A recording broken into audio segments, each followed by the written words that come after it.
Elliot Anderson has a secret clause in his contract and may be cheaper than we first thought. Manchester United want two midfielders confirmed by Ben Jacobs. Elliot Anderson and Wharton seem to be the dream, but do not rule out Baleba and Angelo Stiller. I know we've heard those stories a lot, so don't worry.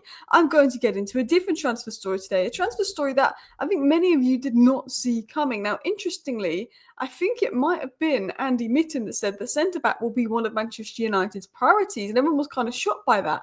Now, reports are coming out of Schlotterbeck being available in January for £32 million or 40 million euros, or actually I think that's like 33 or 34 million pounds. And Manchester United favourites to sign the centre-back in January. Manchester United said, despite probably midfield being the area of preference, if they can't get the midfielder they want in January and they could get a defender they want in January, they will go and get the defender they want in January and go and get the midfielder in the summer. Man United's approach is we're going to get players that we think are good enough and are players that we really want. And if they're available in January, we'll go for them in January. If they're not available till summer, we'll wait till the summer. And Manchester United are favourites to sign Schlotterbeck, a transfer story that I don't think many of us saw coming. We're going to talk about that. We're going to talk about Vitek, his great loan, and he actually speaks about his future in Manchester United. Vitek, Ollie made some comments on Sancho on the overlap and why he doesn't think Sancho succeeded at Manchester United, and more. So, hello, and welcome back to Alice Talks Football, and welcome back to your 10-minute roundup. If you're new to the channel, every single day there's a video that comes out rounding up all the news that came out in the last 24 hours into 10 minutes so you don't miss a beat. Let's get into it. So what we know, Nico Schlotterbeck is expected to cost around 40 million euros in January. With Barcelona and Manchester United interested, he's expected to be available. It's also said not to rule out Liverpool. The focus is on Mark Gay, but Liverpool may look at someone like Nico Schlotterbeck, who's had a few injury issues. There's no doubt in my mind this guy is a phenomenal player, and he would really suit that left centre-back role at Manchester United. Now, apparently, Manchester United are favourites. Now, I always say when something comes out from Vitek, take it with a pinch of salt. But this is what's being reported, and a couple other sources are saying similar stories about United's interest in him. So this was said by Vitek. Manchester United have emerged as favourites to sign left-footed centre-back Nico Schlotterbeck from Borussia Dortmund. Just a couple of weeks ago, it was also said that United could face competition from Liverpool in the race to sign Nico Schlotterbeck, and Barcelona are set to be big admirers of the 25-year-old. There's a few bits and information coming out about United's interest in Schlotterbeck and Barcelona's interest and Liverpool's interest. And we know from a good journalist in Andy Mitten that we like centre-backs. We have been linked to Schlotterbeck by good journalists, although I'd say the source saying that we're favourites to land Schlotterbeck is not a good source of information, so I would take that with a pinch of salt. This is my mindset. Liverpool, Man United, Barcelona.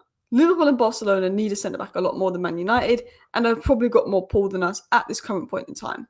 So I don't think we're going to sign Schlotterbeck. However, Schlotterbeck will be a summer target, and if we can get a summer target in January for a good price, we will get him in January. Even if we don't think we need him in January, if we can't get Elliot Anderson in January, we'll get Schlotterbeck and go for Elliot Anderson in the summer, etc. I think that's what Man United's mindset is. Leach is coming back from injury. Aiden Heaven isn't playing loads. I don't think we need to get Schlotterbeck right now, but I think it is a good summer move, and it's a summer move I can get behind. I don't feel the need to get him in January. I feel the need to just pay what you can and see if you can get Elliot Anderson in January, see if you can get a midfielder in January. I don't think we need Schlotterbeck with Leach returning, but I do think he's a very good centre-back and a player I'm a big fan of. And I'm going to show you some stats of him before we move into the Elliot Anderson news. 98th percentile, 92nd percentile, 91st percentile, 90th percentile, 90th percentile. So possession 1, progressive passes, progressive carries, aerial duels 1, defensive duels 1. He's all in the 90th percentile. And I'll say this, Schlotterbeck for 34 million is a bargain. Absolute bargain. Not what United need right now, but absolute bargain. What a bargain that is. So let's get into Ben Jacobs' midfield update. Manchester United want two midfielders next year. Stiller is high in Man United's thinking and appreciated by Vivel and Wilcox. Elliot Anderson will be cheaper in comparison to January due to provisions in his contract to sign him, but they're complicated and variable, aka if Forest get relegated, Elliot Anderson can leave for a certain price. If a Champions League comes in for Elliot Anderson, he can go for a certain price.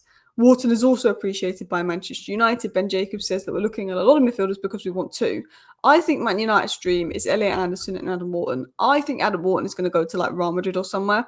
I think Elliot Anderson is the one that we're going to push for, we're going to try for. I think he's the one we're going to go all out for. Now, Elliot Anderson is open to the Manchester United move. We know that, but we know that it will be an expensive deal to do in January. Ben Jacobs said, look, if Man United went in and offered Forest 100 million in January, there's a serious chance that Forest are going to accept that because that's a ridiculous amount of money. But obviously, if we want to get him for 70, 80 million, which is a fairer price, then we're probably going to have to wait till the summer. Unless we want to chuck 100 million, like Chelsea did with Enzo Fernandez. Benfica didn't want to sell. Chelsea threw 100 million at them. And then that's how Chelsea got Enzo Fernandez. Unless we throw 100 million at Anderson, Forest aren't going to sell in January, but he will be cheaper in the summer. But we might need Champions League football to get him for that cheaper price, which could make a deal more difficult. But there is a secret clause in Elliot Anderson's contract, and we're not allowed to know the exact details. Nottingham Forest will not want anyone to know exact details, but he's expected to be a lot cheaper than 100 million. There was a feeling in a report that United think they could get him for 70 million, 60 million, which would be, I think, really good business. But there's provisions in the player's contract to sign him cheaper in the summer. So, and also I think with Thomas Tuchel speaking to Elliot Anderson saying, keep up what you're doing and you'll be in the World Cup squad, he's got no incentive to really leave Nottingham Forest mid-season, but he is open to United move. But I do think Elliot Anderson will be summer. I think Wharton, Baleba, all of them are going to be summer. I think if anyone's most likely to go in January, it's probably Baleba over Anderson because he's not having the greatest time at Brighton. But he's not having the greatest time at Brighton. We want a guy that's in like peak form, peak fitness to join us. We don't want him to be joining us off the back of a bit of bad form.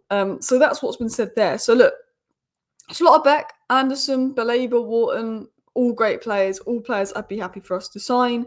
But we have to sort of wait and see, really. I think a lot of the transfer news, I have to say, is a little bit repetitive, and I think that is because it is the international break. We're getting the same stories about this player and that player and this player and that player. I think once we get into December, I think we'll get some interesting transfer news. I think once we get into December, we're going to have an indication of what United will do in January and what's realistic, rather than, I think, the same old news. I think it always gets more exciting in January. But I want to talk about goalkeeper Vitek, who, to be honest, when Onana was injured, we actually did a video saying, should we just keep Vitek and play him at goal? But we signed Le Mans and happy with Le Mans. But Vitek has gone to Bristol City on loan and been phenomenal in the Championship. I think he's won their Player of the Month. Bristol City fans are saying that's the best goalkeeper they've ever had.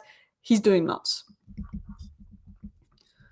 Obviously, long term, I would love to play for Manchester United one day, but I'm realistic and I know that pathway can lead somewhere different, said Vitek to Sky. So Vitek's been interviewed sort of about his Man United form and what's going on, and he said he'd love to play for Manchester United one day, but obviously knows that his pathway may not lead to that. He's a Man United fan. He obviously played that one game for us in pre-season, did very well. Then he's gone out on another loan, and he's smashing it at Bristol on loan. Now, interestingly, Vitek said this: I speak on a regular basis with my goalkeeping coach from Manchester United, who's come here to watch my games and have a real good connection with them. I know they're watching me, and I really appreciate that I'm not a guy who's being forgotten about. So Vitek is saying, look, the Man United scouts, the Man United coaches, they're coming to watch a lot of his games. You know, they're in contact with him. They're coming to watch a lot of his games. He feels like it's not just a loan where they've forgotten about. We're watching him on loan. We watched Ahmad a lot on loan. We watched James Garner a lot on loan. When we have a player in the Championship that's doing particularly well, we go out of our way to watch them a lot on loan. Not so much League 2 and League 1, but the Championship, when we've got players doing well, we go out of our way to watch them a lot on loan. Dean Henderson had a good loan in the Championship. I worry Vitek's going to end up like Dean Henderson. We bring him back, we have him and Le Mans. Maybe he doesn't get the minutes he wants, then he goes to another Prem club. But I think we can get some decent money for him, some pure profit money for him in the summer. I think this is a Premier League goalkeeper in Vitek. I think there's a good player there, for sure. Anyway, last but not least, I want to talk about Jadon Sancho. Now, I was very protective of Jadon Sancho in his first 2 seasons at United because I knew there was some issues.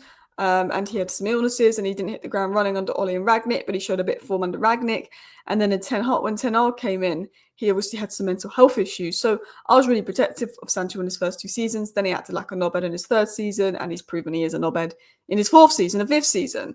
But Solskjaer revealed that Sancho's early struggles at United were partly due to him having an ear infection before joining, which left him hospitalised and delayed his training start by, I believe, 10 days, which is going to affect him. It's going to make him harder to get into the team right away.